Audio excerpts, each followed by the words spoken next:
What's up guys, this is Dr. Webb here. Thank you guys for watching this video. Make sure you subscribe. New videos coming every week. You don't want to miss them. For those that are new to the channel, welcome. My name is Dr. Antonio Webb. I'm an orthopedic spine surgeon here in San Antonio, Texas. In the past, I have made some videos about what I wish I would have known before medical school. I also made a video about what I wish I would have known before becoming a doctor, but now that I am an attending, I wanted to talk about what I wish I would have known before becoming a surgeon. There are a lot of things that have come up over the last 6 to 7 months of me being in practice, and I think this information is very insightful and very helpful for those that are pursuing paths in surgery. So stay tuned.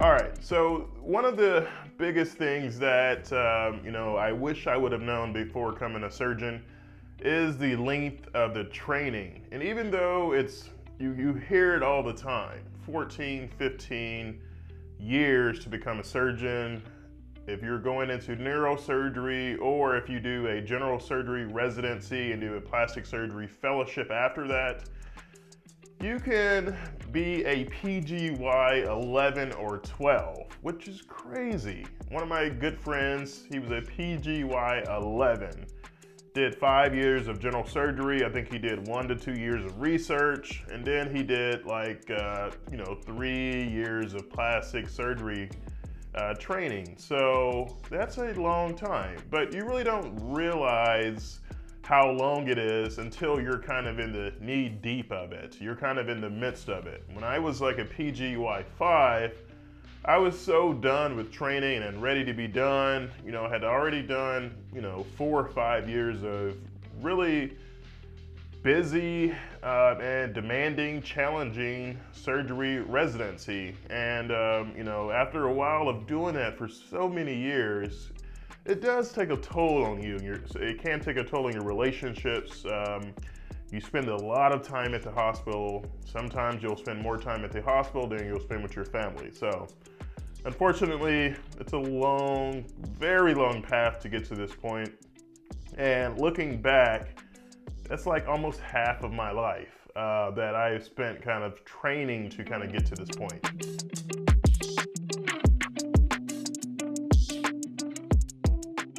The next thing that I wish I would have known before becoming a surgeon is that even after finishing these long years of training, 14 years of training, for me it was a little bit longer than that because it took me 7 years to get my college undergraduate degree due to me being in the military, and I had to go to multiple schools and kept dropping classes because of military obligations. Also, I did a post-bac program before medical school. So I spent 5 years at Georgetown for medical school. So if you count that 5 years of time I spent at Georgetown Medical School, another 5 years for surgery residency, and another year for fellowship. So that's 11 years there. If you count 4 years of college, we'll just say 4 years, that's 15 years of training for me. And so a lot of people have very similar paths, but even once you're done with all your training, it's kind of pounded in you that you should not really live like an attending for a few years after being out in practice. And I know some people just go out and splurge or treat themselves to things nicely, but it's said that you should live like a resident your first few years out of practice. So you really can't enjoy your hard works of your labor for the most part until a couple years out of practice. Once you're building a practice, you're starting off, whether that's private practice, an employed position, or academic,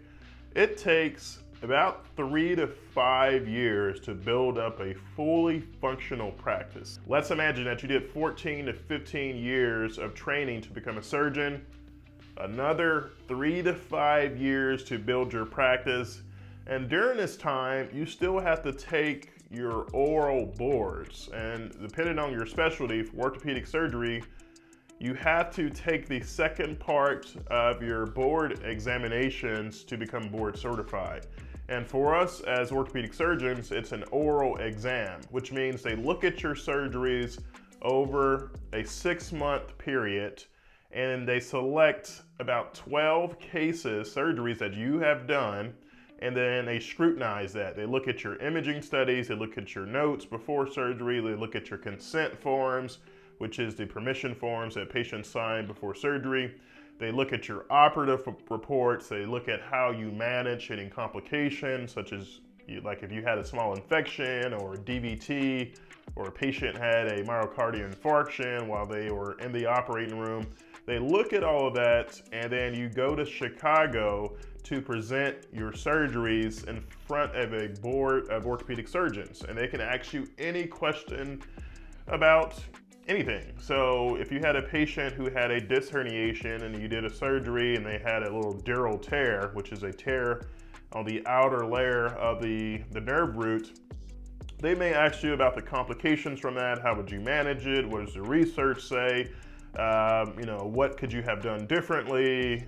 Why did you operate on this patient? Why didn't you do this injection before surgery?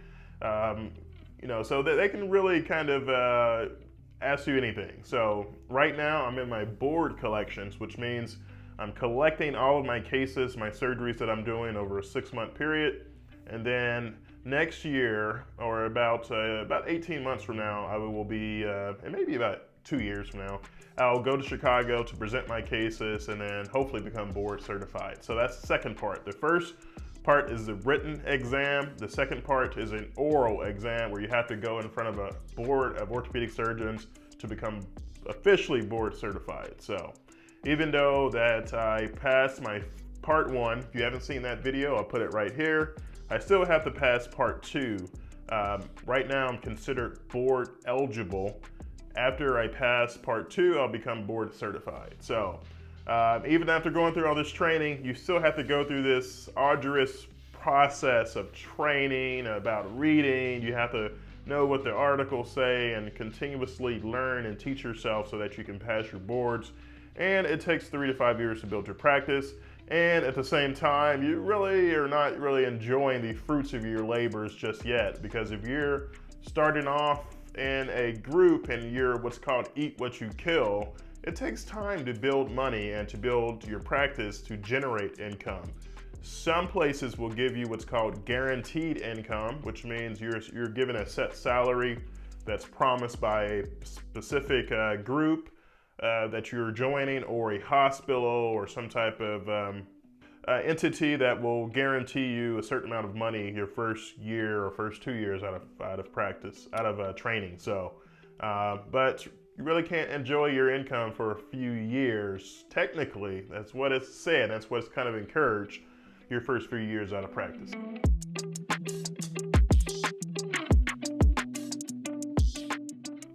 The next thing I wish I would have known before becoming a surgeon is that there's a lot of driving. There's several hospitals that I work at here in town. I'm credentialed at probably 6 or 7 hospitals. Most of the hospitals, I try to keep it, a few hospitals that I try to do most of my cases at. But my clinic is on one part of the town where I see patients in office before surgery and after surgery.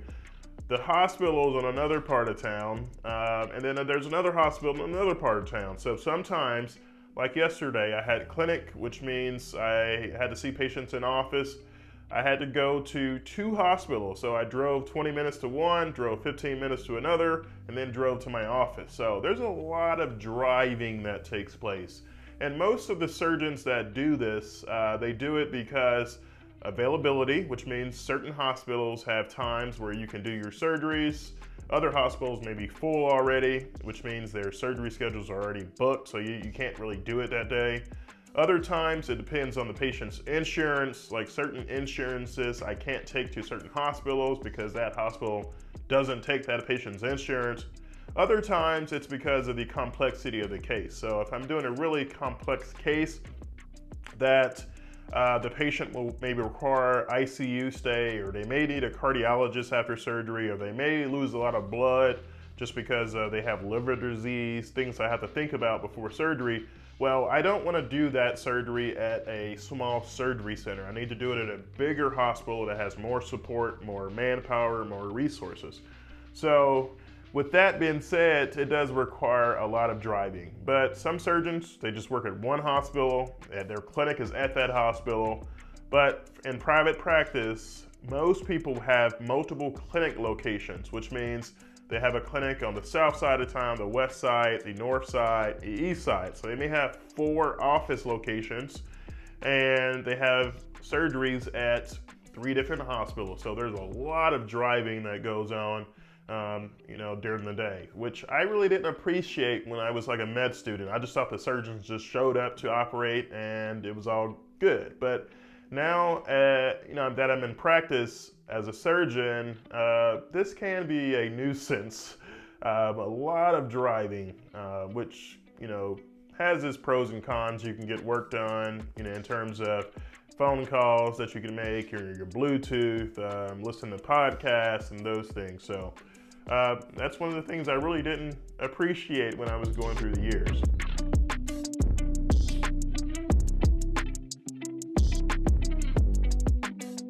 And speaking about all of those office locations and hospital locations, for anesthesiologists, that's one thing when I'm talking to students now, maybe you should consider anesthesia. Anesthesiologists really don't have to worry about paying overhead. They may have a small amount of overhead for their office space, for the billers, and for their admin team, but they're not like surgeons, which they don't need 4 office locations.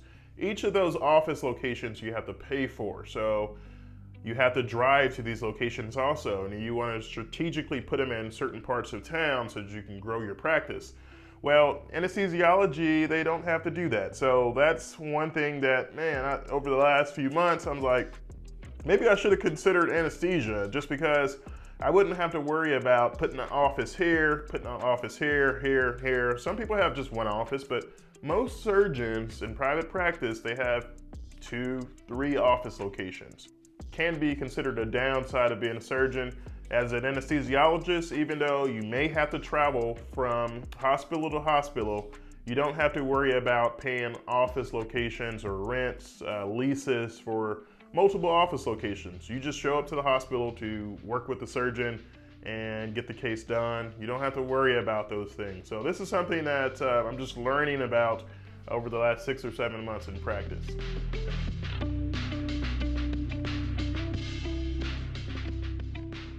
And lastly, one of the things that I really didn't know, and I wish I would have known before becoming a surgeon, is that there's a lot of responsibility.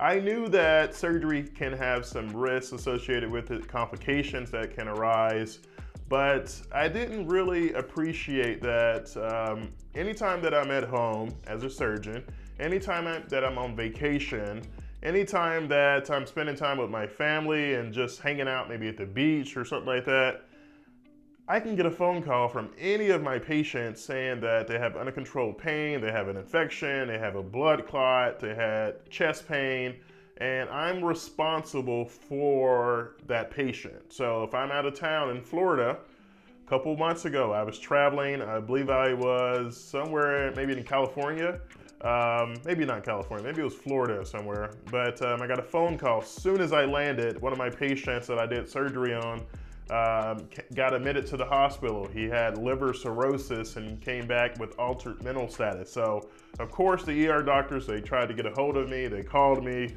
but that's one of the downsides. You're never really off. Even though you're at home and you're off at home, patients at any time as a surgeon can pop up in the ER or call your office and say they're having problems.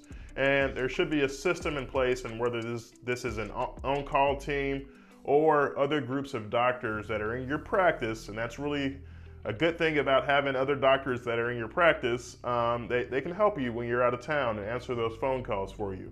And but that's something that really didn't appreciate when I was kind of going through the years. So these are just some of the things that I was thinking of that I wish I would have known before becoming a surgeon.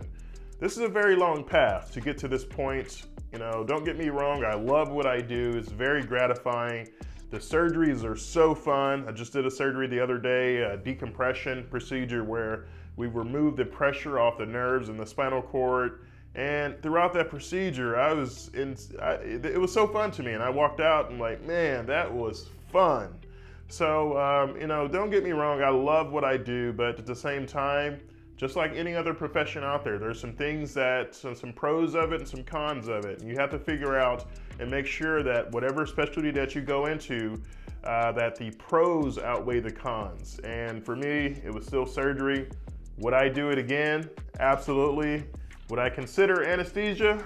To sit back while the surgeon is kind of sweating and doing all this manual labor, especially in the orthopedics, using mallets and hammers and drills and screws, while the anesthesiologist is kicked back with their feet up. That's not all what they do. They work really hard, and I have a lot of good friends that are anesthesiologists, but you know what I'm saying. Maybe I would have considered anesthesiology. Any other doctors or surgeons out there, what are some things that you wish you would have known before becoming whatever specialty that you are? So put it in the comments below. I would love to hear from you. This is Dr. Webb. Thank you for watching, and we'll see you next time.